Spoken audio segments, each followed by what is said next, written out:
All right, everybody, it's time to Bible talk.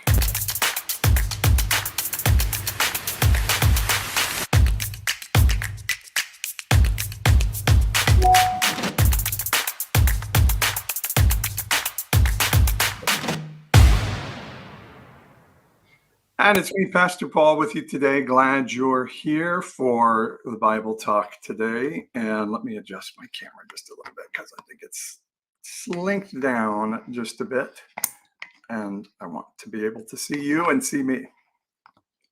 So glad you're with me today. I like to take the topics we're working on in my Deconstruction U class and expound on them a little bit in our Bible talk time. And so that's what I want to do with you today. Let me make sure I have all my notes and stuff ready to go here. And I'm going to talk about a hell of a topic today. We're going to talk about hell. And yeah, it's one of our favorites, isn't it? And here's the thing about hell. Hell is a very, very, very important theological construct for evangelicalism, because if hell is real, and I would say by hell I mean the evangelical belief of eternal conscious torment. That means forever in eternity. If a 6-year-old says damn just before they get run over by an 18-wheeler truck, that 16-year-old is going to spend the next 100 million years in a lake of fire, tormented, without any ability to interrelate with other beings, just on fire, in torment, forevermore. 100 million years will just be the beginning of that torment. That is the Christian belief, that the loving God that they serve, because he's just, will take that 16-year-old, or let's step it up a bit, the 16-year-old girl who feels she has zero ability to take care of a baby when she finds herself pregnant, and so she chooses to have an abortion. God will, with maybe a little bit of sadness, but really with just gusto, throw that 16-year-old girl into a lake of fire for all of eternity, to never stop ever again being in torment, being separated. That is the belief of hell. And that belief is very important to the Jenga tower, the shaky Jenga tower of evangelical beliefs, because it's what gives me permission to treat you like crap. It's what gives me permission to disdain people that have a different religious belief than me. It's what gives me permission to say a Muslim doesn't deserve the love of God. What gives me permission to say I'm better than that gay person. So hell is that eternal conscious torment hell is an extremely important theology to evangelicals, because without it, they have to start loving people. And that's why people get hella upset. Sorry, I'm switching to a different mic here, so sound may change a little bit. So it's a hell of an important construct to evangelical Christians, because I can treat you very poorly as long as I can couch it in the idea that I'm trying to save you from going to hell. And real quickly, just let me tell you, and this is not what the Bible Talk lesson is about today, but there are really 3 Christian beliefs in hell. Now, this is one thing I was never taught as a child of a pastor growing up in an Assemblies of God, evangelical, staunch belief system. I was never told that there were different ways Christians believed about hell. We were taught eternal conscious torment is the only thing in the Bible. And if you don't believe it, you're not a Christian. And it's a really horrid training and teaching, because A, it's not true. And B, again, it's used as a control mechanism. Like, if you don't obey your parents, even if they're abusive to you, you're going to be in eternal conscious torment. And it's a very important thing to protect the community narrative, which is above all the most important thing in evangelical circles. But you can really come to the conclusion that the Bible supports 3 different types of belief in hell. And yes, you can find passages in the Bible that make the idea that hell is a place where we're going for eternity to have weeping and gnashing of teeth. And that's called eternal conscious torment. Now, there is another Christian belief that you can be a Christian and believe this and support it with the Bible, and that's called soul annihilation. That's that your soul will cease to exist, that God is a consuming fire, and you'll be consumed. Every tear in heaven's going to be wiped away, so we're not going to have to sit there and be in heaven hearing the screams of people in hell for all of eternity. And then there is sort of the Christian universalist belief that, yes, there will be a judgment, but for all of eternity, there will be the chance for people to turn and enter the New Jerusalem, whose gates will never be closed. And it says all the nations will come into Jerusalem. Every knee shall bow, every tongue confess. Now, I've always been taught every knee shall bow, every tongue confess will be God like going, yeah, screw you. Now you know for sure I'm God and I'm real. So you're going to bow your knee to Jesus and confess that Jesus is Lord. So screw you. And I don't think that's who the God of heaven or the goodness of heaven is at all. And every knee shall bow, every tongue confess is the idea that this goodness is going to draw everybody together at the end of all of this story of the world. And so a lot of Christians would say, then there's the universalist of like everybody ends up in the same place. That doesn't necessarily come under Christian belief system. And so there are those. But I want to talk today about why one of the reasons that I fully reject the idea of eternal conscious torment.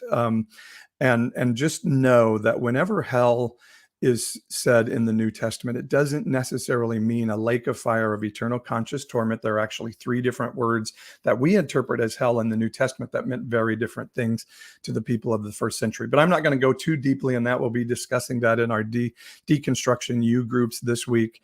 But what I do want to go into is one of the main reasons that I don't believe in eternal conscious torment is it simply doesn't fit the character of the God of heaven that Jesus came to display. Jesus said in the New Testament, if you've seen me, you've seen the Father. If you've seen me, you know who God is. And sorry, hang on a second here.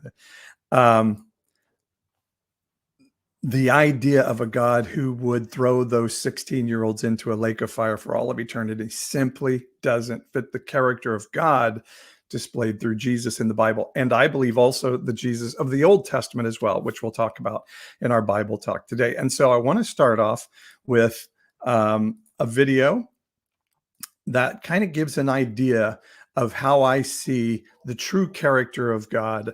And this is one of my really old TikToks that I did a long time ago, as I'm still sort of celebrating my 1-year anniversary on TikTok. But this is a video that I did. And this is, I believe this describes the character of God. Hell no, Lord, a modern day parable. Oh, I'm sorry. I've got the wrong video there. Excuse me, guys. I'm sorry. Technology and me. Let me get the one that I want.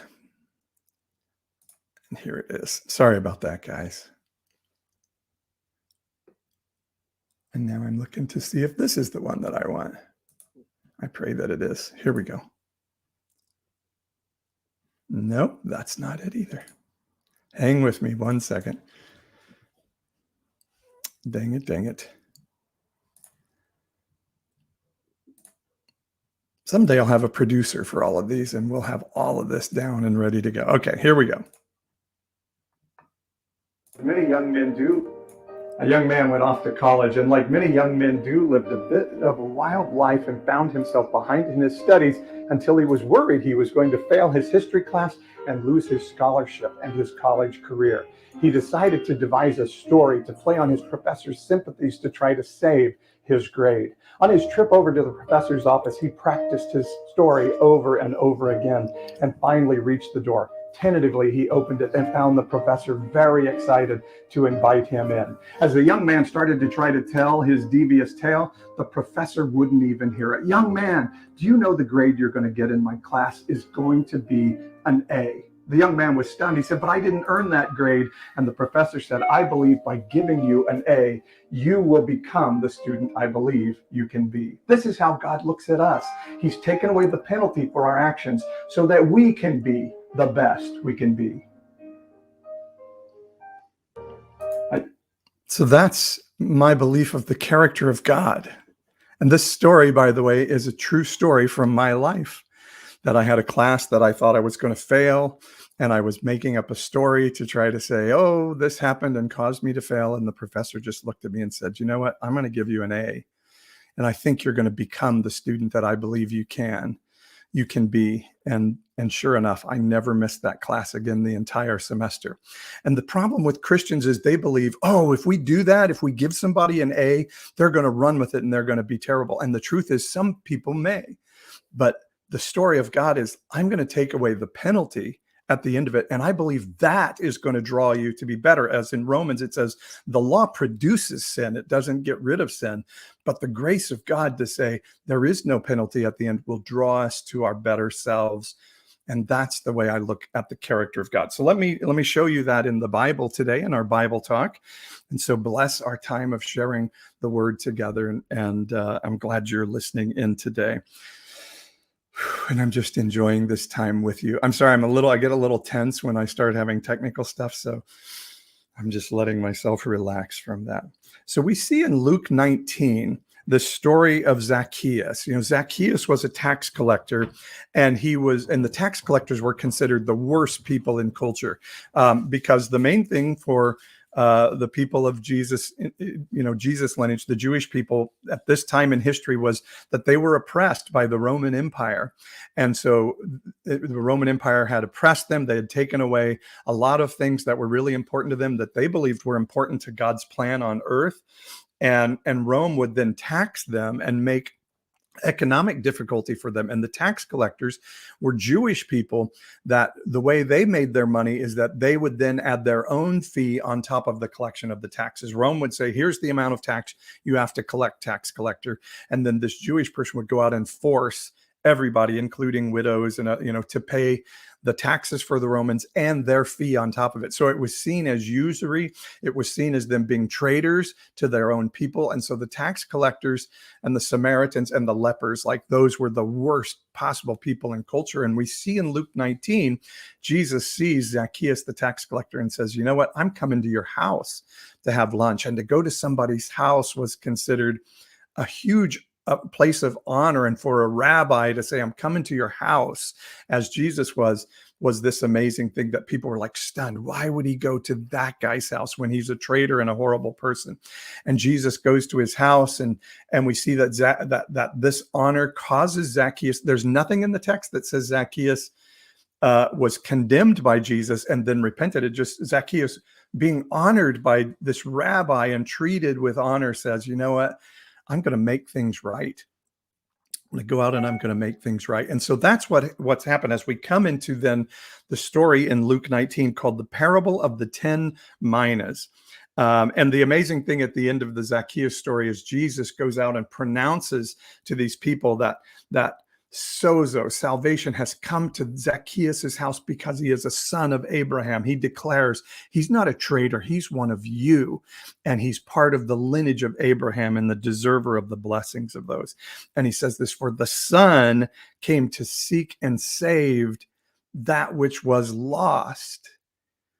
And then he goes into this parable of the minas. And so I'm just going to read it and then we'll chew on it a little bit. And so it says, as they heard these things. So it's important when we see a transitional phrase like that, we understand that what is happening here is Jesus has just declared this tax collector a son of Abraham, which is an affront to the nationalistic, make Israel great again people out there. They would be very disturbed by Jesus saying that.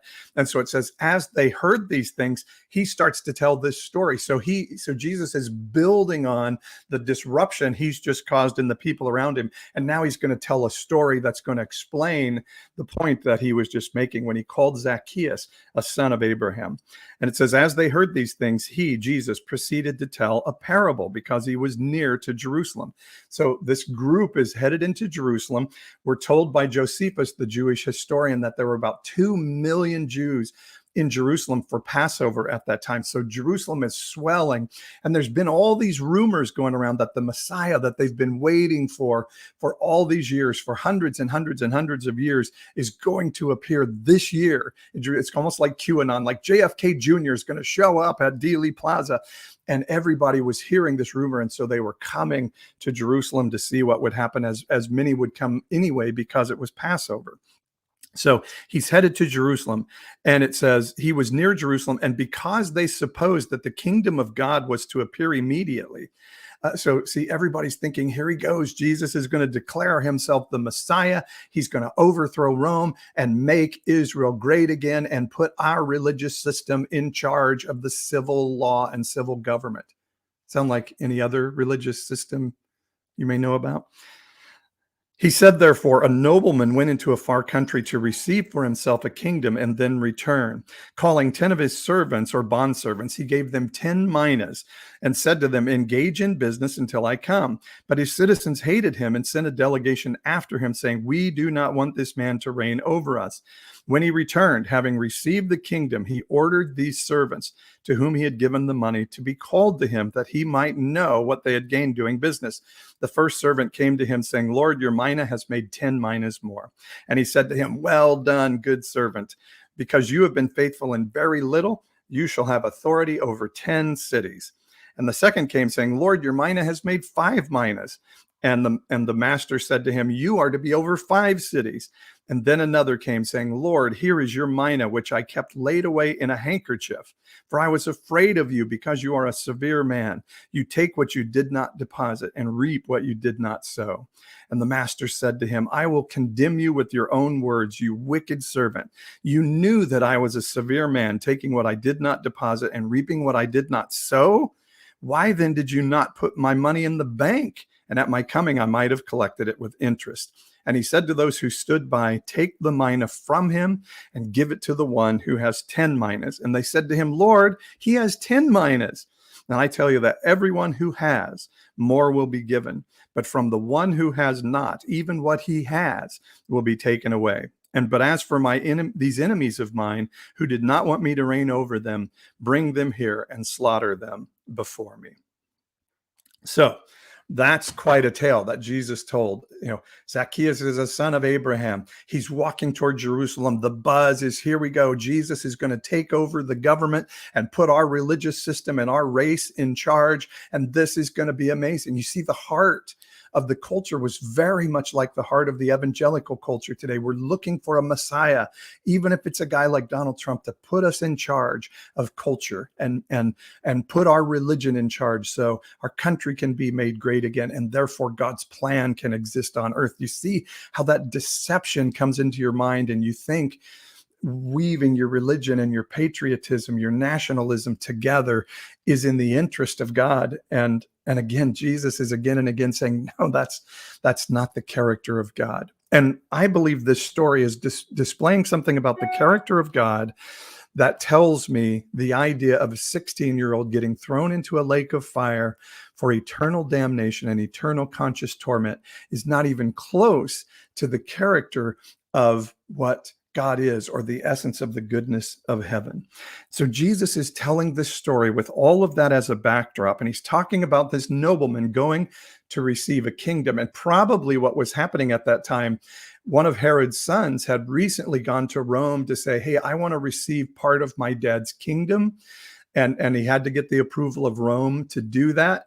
And some of the religious people of the day had gone to Rome as well to say, no, we don't want this man to be our king. So Jesus is playing upon the current events here as well to make his point of his story about the nature of God. And so here's what he talks about with this idea of, also what he's probably playing on is the idea of, you guys think the kingdom of heaven is coming down today, and I'm trying to tell you, no, the kingdom of heaven is to be led by you now, not sometime in the future. And so he says, engage in business till I come. Then he has 10 servants and he gives each of them a mina. Don't make the mistake here. He has 10 minas that he gives to 10 bondservants. So he gives each of them a mina and says, okay, go do business. Now, a mina was a lot of money. A mina was about 3 months' wages for a basic laborer in the culture that day. So it's a good bit of money that Jesus is saying the master gives in the story here.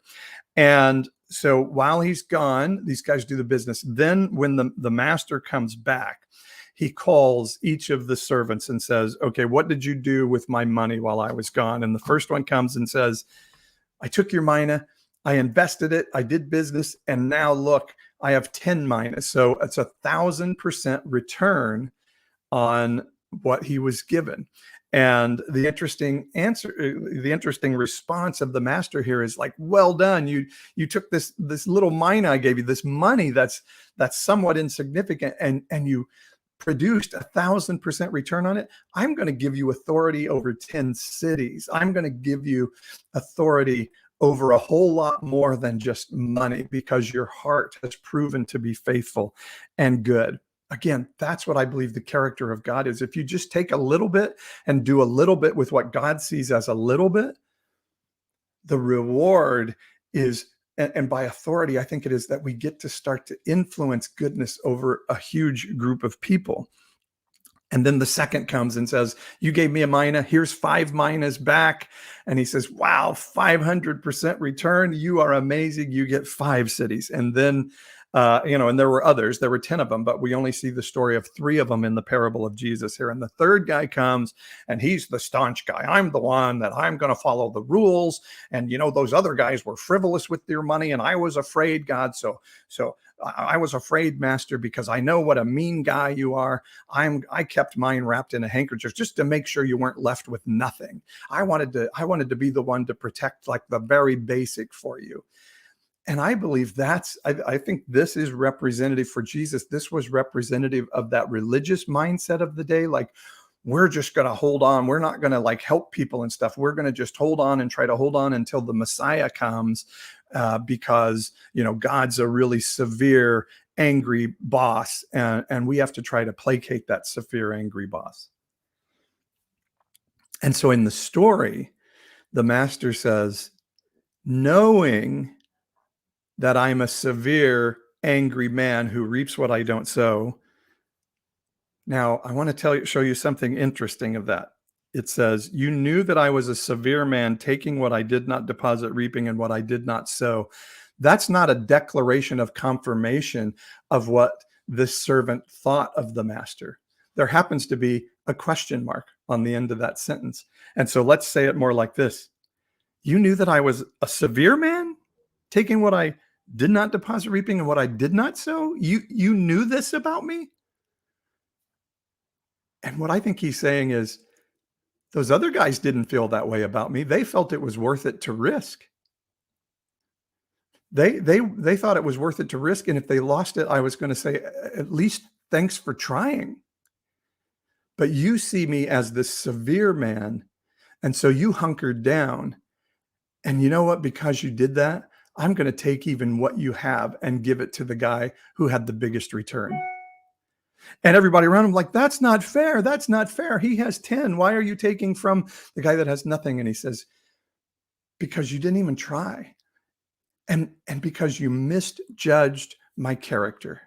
So Jesus in this story is not affirming that God is severe and harsh and angry and to be feared to the point of, I'm just going to hunker down and try to keep that God happy. He's not affirming that story of God. He's saying, even if that really is your belief of God, you should have at least done something, and you did nothing.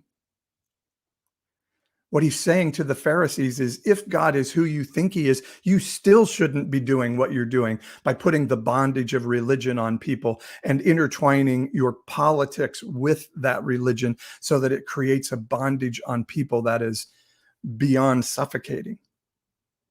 But he's also saying by the story, didn't you just see what I did with Zacchaeus? I declared Zacchaeus a son of Abraham, even though he's been doing things wrong and one of the worst people in culture for a long time. I declared him a son of Abraham as a representative of God. Do you think there's a chance that you've misunderstood who God is? And that God is the good professor that takes away the penalty at the end, so we can start to come to ourselves like Zacchaeus and say, you know what? I'm going to make things right. around me because I want to be my best self because of this amazing goodness from heaven that has come to me. I'm going to be better to the people around me.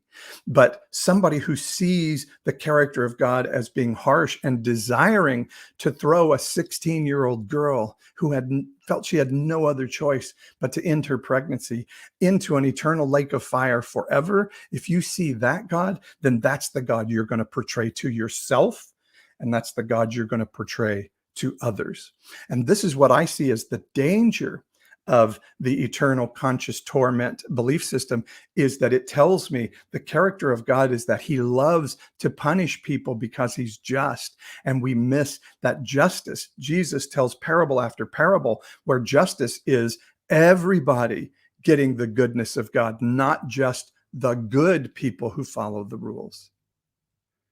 If you worship a harsh God that is a lover of punishment and meting out justice, and you see justice as break a rule, get punished for it, then you're going to portray that to yourself and heap shame on yourself. And out of that shame, you're going to heap shame onto others. You have to, because you want others to suffer the same crappy life you're suffering. And how do I know that's true? Because that's the life I've lived most of my life. I had shame heaped on me by my parents, by my religious system. Be good, be better, be better, be better. And I failed and I failed and I failed. And I saw God as this SOB taskmaster from heaven. And so I wanted other people to have to live under the bondage that I lived under. And I did it under the guise of I'm saving them from going to hell. And I don't think that's the character of God at all. And I don't think it's even the character of God displayed in the Old Testament. And there's a whole lot of things I could tell you about how I think a lot of the Old Testament was written by an ancient people and things happen and they committed genocide. And then they're like, God told us to do it.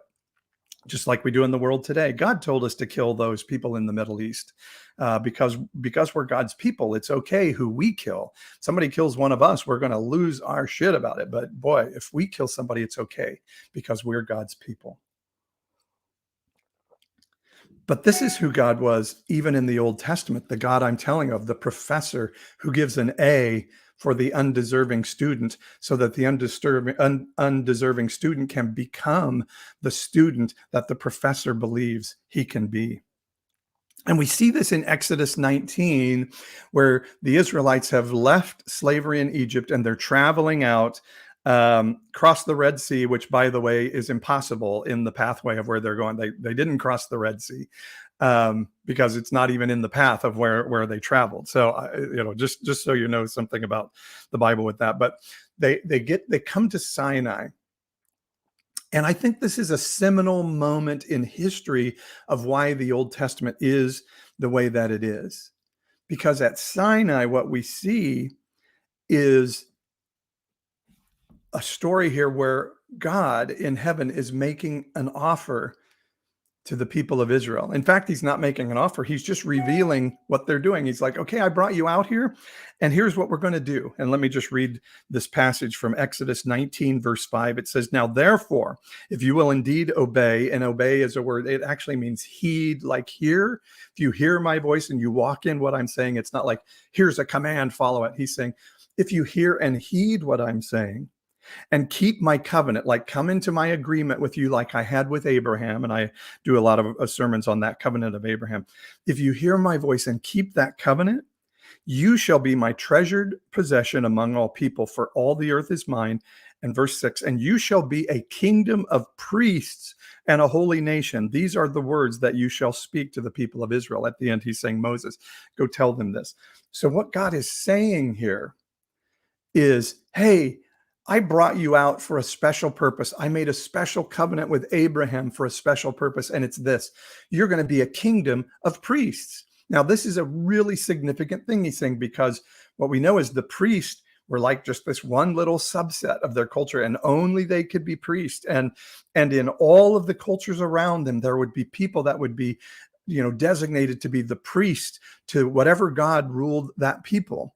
And for him to say, all of you are going to be priests was a radical thing. He's like, you're going to be this really cool group of people, and all of you are going to be priests, and you're going to go tell all of the world of my goodness for them. Now, again, this is a radical thing, because every group of people knew, like, we have our God, and there were many, many gods that were over the different peoples. And our God, if we do a child sacrifice for our God will help us defeat our enemies in war. If we do a certain dance or incantation, our God will make it rain so that our crops will grow and we'll be able to eat. That was the mindset of everybody in that ancient time. We're going to have a God, and he's going to be our God. And our God will then hopefully be more powerful than the God of our enemies, so that we can defeat them in war.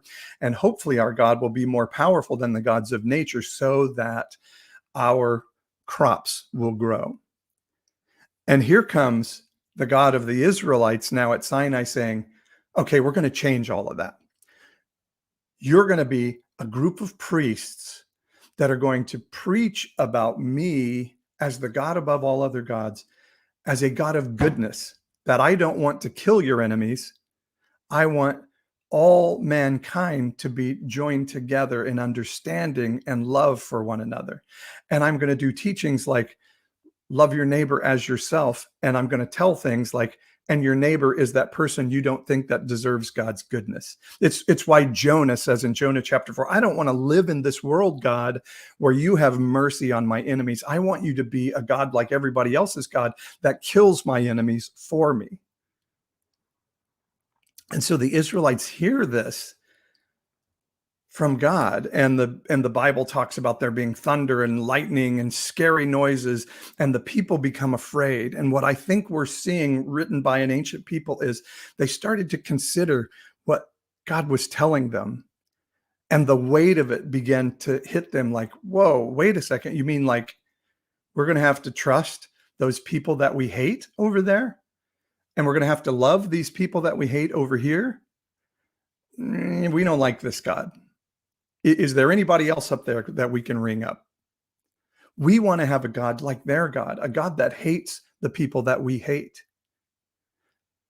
and a God that we can control and do the right incantation, the right prayer, the right worship dance, and God will then do what we want him to do.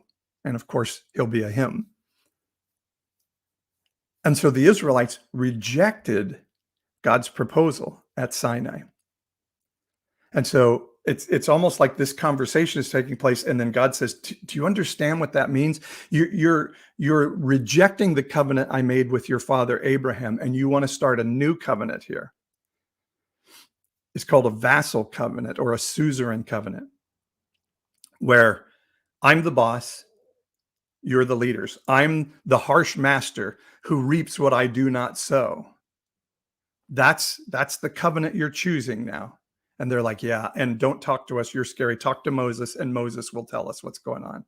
And so God says, okay, fair enough. Let me show you what a good idea that is. Here's 600 rules you have to follow. And if you don't follow those rules, I'll open up holes in the ground and swallow you up. I'll put a plague on you.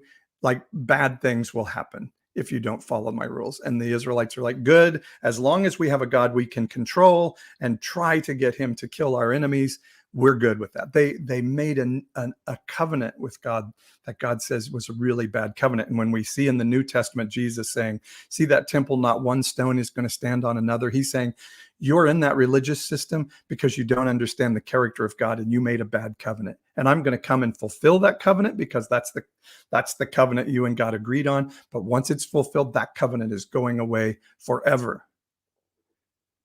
And you're going to get a God that takes away the penalty at the end of it all, so all of you can learn to love and live well in the kingdom of heaven on earth, and let it be on earth that it is in heaven. And evangelicalism says, nah, we'd rather have the harsh God that we can control with our prayer and, by trying to, not sin and not be gay and not commit abortion and vote Republican. We want that God.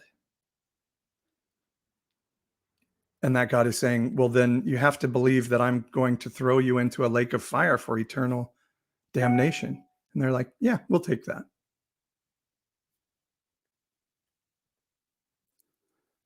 I believe evangelicalism has made the same agreement the Israelites did at Sinai, like the one mina guy in the parable of the minas. We want to see you as harsh. And we understand that means shame is going to be heaped on me daily, again and again and again. But that's okay, because then I'll get to heap shame onto others. And I'll get to dream about the day when they'll be in hell and I'll be in heaven. I'll get to say, in your face. And no evangelical would say that's my basic belief. But that's the story that we're telling. We believe God is harsh.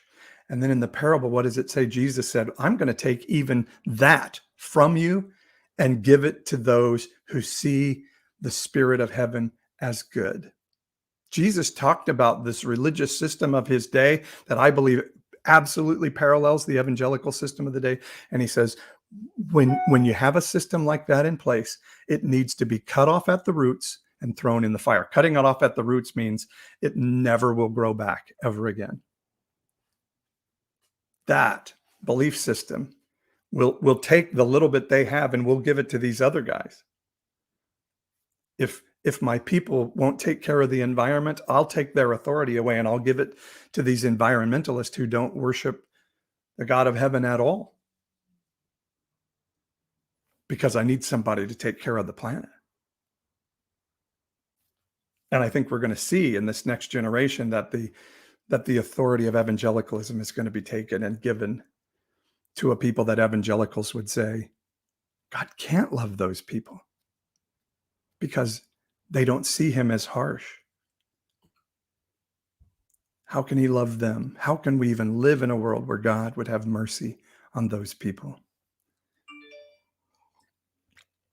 I believe we believe in eternal conscious torment because we don't understand the character of God as displayed through the story of Jesus. I want to read one more thing to finish up with you here. And this is from my novel, Joseph Comes to Town. And Saul, the protagonist of the book, who is the right-wing megachurch pastor, who knows there's something wrong with his religious system, but knows that he's not allowed to think that. And so he tries to keep putting it out of his mind until the world collapses in on him and suddenly he has to deal with who he is. And so Joseph, the Jesus type character in my novel, tells Saul another version of the story of the parable of the minas. And so he then begins to have a talk with Saul about it. I'm just going to read a little bit of it here to finish up our time together. So he says, you see, Saul, you've totally missed the meaning of that story. Saul sniffed for a moment, feeling a bite from Joseph's reply. Then why don't you enlighten me to its true meaning? Saul's caustic response caused the young man to stop for a moment. Saul thought Joseph might respond negatively, but he continued with grace. The first worker represents someone who's come into full relationship with God. In this relationship, a person is empowered to do the work of God. Saul says, I think you repeated what I just said. No, your answer was about doing the work of God because you're a good worker. Joseph pushed back. Father, God's value is for people, not for fulfilling tasks.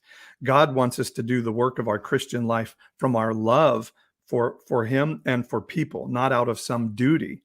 We can only work from God's love if we know God's love. Joseph leaned back in his seat, studying Saul for a moment. The first worker understood the boss's true character. The third worker did not. Joseph leaned in towards Saul. The third worker in the parable of the minas, Saul, is you and your belief system. Saul's eyes grew wide and his face darkened. Come on, Saul argued. You, Saul, don't understand the character of your boss, Joseph said, his look growing more somber. You think God is a harsh taskmaster, not a good father. But God can be harsh, Saul retorted. This caused Joseph to stop and look back toward the sanctuary and motion for Saul to follow him. And then they go look at a picture of the woman caught in adultery.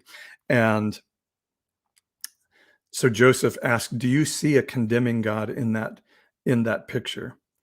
And Saul says, well, I guess I don't see a harsh God. Saul was feeling his beliefs being chipped away as Joseph gently challenged him.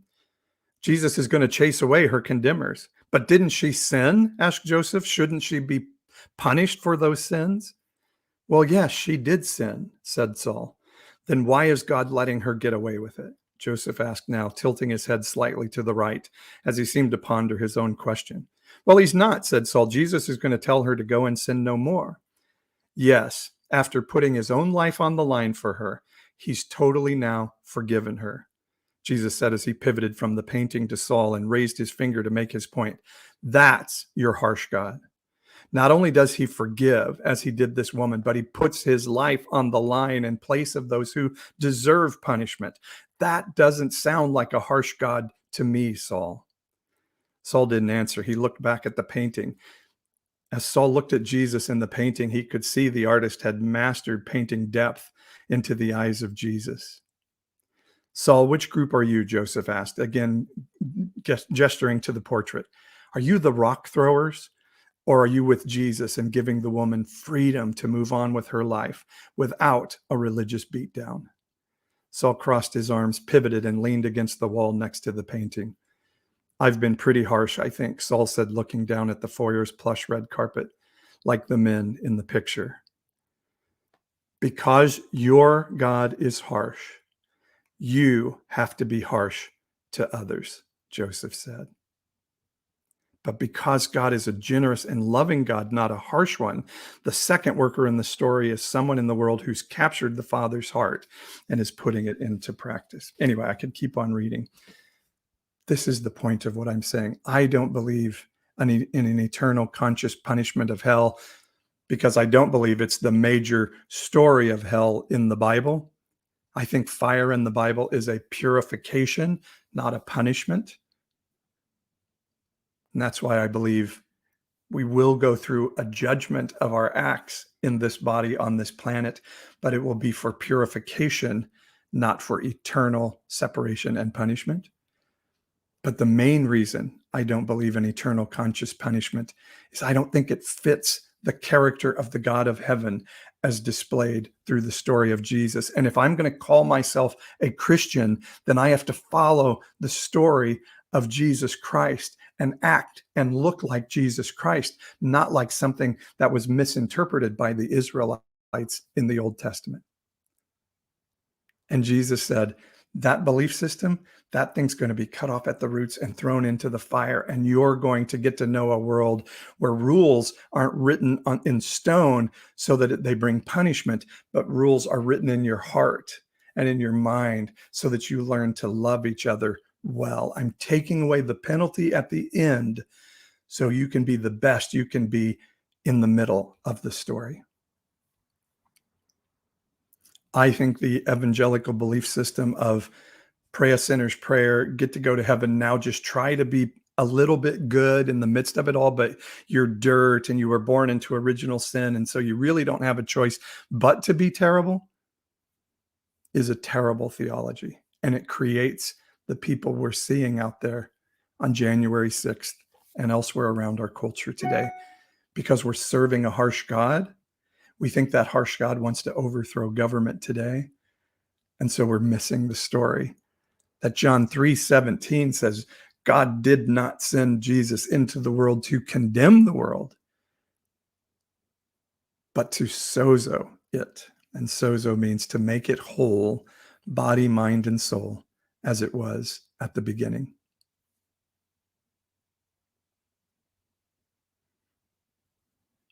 I bless you to know that the God of heaven, the spirit of goodness with which we can interact on an ongoing basis, the divine over all the universe, is not a harsh taskmaster as seen by the third servant with the one mina, but is actually this amazing spirit of goodness. In Hebrews 12, it says, everything that can be shaken will be shaken, and what's of heaven will remain, and what's of earth will be shaken off, because our God is a consuming fire.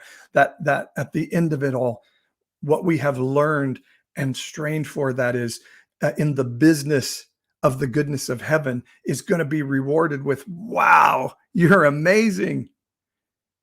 And everything we did that didn't measure up to that vision of us is going to be consumed by this purifying fire of the goodness of heaven and leave us perfect for what we've brought into the kingdom. And so therefore we should be about advancing the goodness and the message of the goodness of heaven rather than trying to met out the punishment of heaven. And I believe the gamble of it all is if we start to understand our potential for partnering with that goodness of heaven, we will do amazing things to change the world around us. And when I say us, I mean you. You have unlimited potential to partner with heaven if you're coming through the tradition of the story of Jesus or whatever your tradition of connecting to that goodness is. And when you connect into that goodness, you can change the world to be a better place. And that's the call, not to tell people they're going to hell, but to tell people that heaven and the goodness of heaven come to earth as Jesus prayed that it be on earth as it is in heaven, can change everything for the better. And my book is all about when that transformation comes, we become transformative beings for the world around us. Bless this word to us, goodness of heaven, so that we can live it and know it. Amen. I want to give you a chance to join in supporting the work we do through my work as Pastor Paul. You can give in financially. I don't take up tithes and offerings and all of those things. If you just say, hey, I love what you do, Pastor Paul, through the nonpartisan evangelical, through the unconventional, through the pursuit of the unconventional spiritual life, you can give. There's my Venmo account. You can give a one-time gift through Venmo, or there's the QR code for my Patreon account. Or if you want to, you can go in my bio and the link tree in my bio on YouTube and TikTok, and it'll give you information of how to get there. If you join our Patreon community for as little as $5.99 a month, you get some exclusive stuff and some cool things for being part of the Patreon community. And I would love it if you help. So bless you as you consider this, and just help this message of God not being mad at you, of God being the good professor speaking to the world around us so that we can change the world for the better, because that's the call of what we do.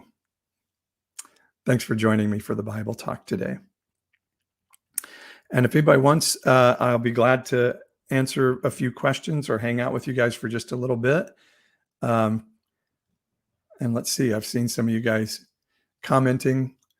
Good morning, random New Mexico thoughts. You say, I wrestle with that scenario every day. Christina says, ouch, makes a lot of sense. It is so hard to unlearn everything that's been ingrained to me more than half my life. And Christina says the same. Yeah, we've been told that we're dirt, that nothing good can come from us over and over and over again, and then are stunned when nothing good comes from us, when in fact, the message from the very beginning was God saying, here's a covenant I have with you, that I'm going to take away the penalty. The penalty will be on the goodness of heaven. That was the covenant that God made with Abraham. And now he's offering that covenant, not just for Abraham and his family, but for all of this group of people to be a priest for heaven. And they get to deliver this amazing message of goodness to the whole world around them. But because their mindset was so set in their religious and racial and nationalistic beliefs, they couldn't see any other way. And they're like, no, we want to have our God who hates them. We don't want you to love them. We want you to hate them. And God said, well, then that means our relationship has to change. So the thing is that's amazing is when we have grace for others around us, we're creating space for grace for ourselves. And in the coaching work that I do, in the deconstruction group work I do, in my own life, I've seen that I was taught to not have grace for myself. And so I have zero capacity for grace and empathy for myself. I'm trying to learn to live differently. And when I have a lack of capacity for grace and empathy for myself, it impacts my ability to have relationship with others that is serving and loving. And I think salvation, sozo, from John 3:17 is, I'm going to give you capacity to love like you never imagined you could love if you walk in the story of the goodness of heaven. That's an incredible message, and we've so perverted it into a list of rules and a legalistic belief system, and the idea that you have to be a part of a political belief system and a religious belief system to try to make God happy and make God's plan exist on earth. Man, the story of Jesus is too good of a story, too amazing for human beings, and too amazing for helping human beings to love each other and serve each other well, for us to wrap it in this other crap. Don't you think? All right, I love you guys for hanging out with me today. And those of you who are watching this on recording, you are amazing. Love you all and look forward to seeing you during the week. Don't forget, we have our spiritual mindfulness moment on Wednesday morning. Our new podcast comes out on Thursdays, and then next week's Bible talk on Saturday. Tomorrow, Sunday morning, is our Sunday community time, where we come together, take communion together, serve life together, and love one another in all of it. We'll see you at 10 a.m. Pacific time. You can join us in the Zoom room or watch the stream on YouTube or TikTok. Love you all. We'll talk to you soon.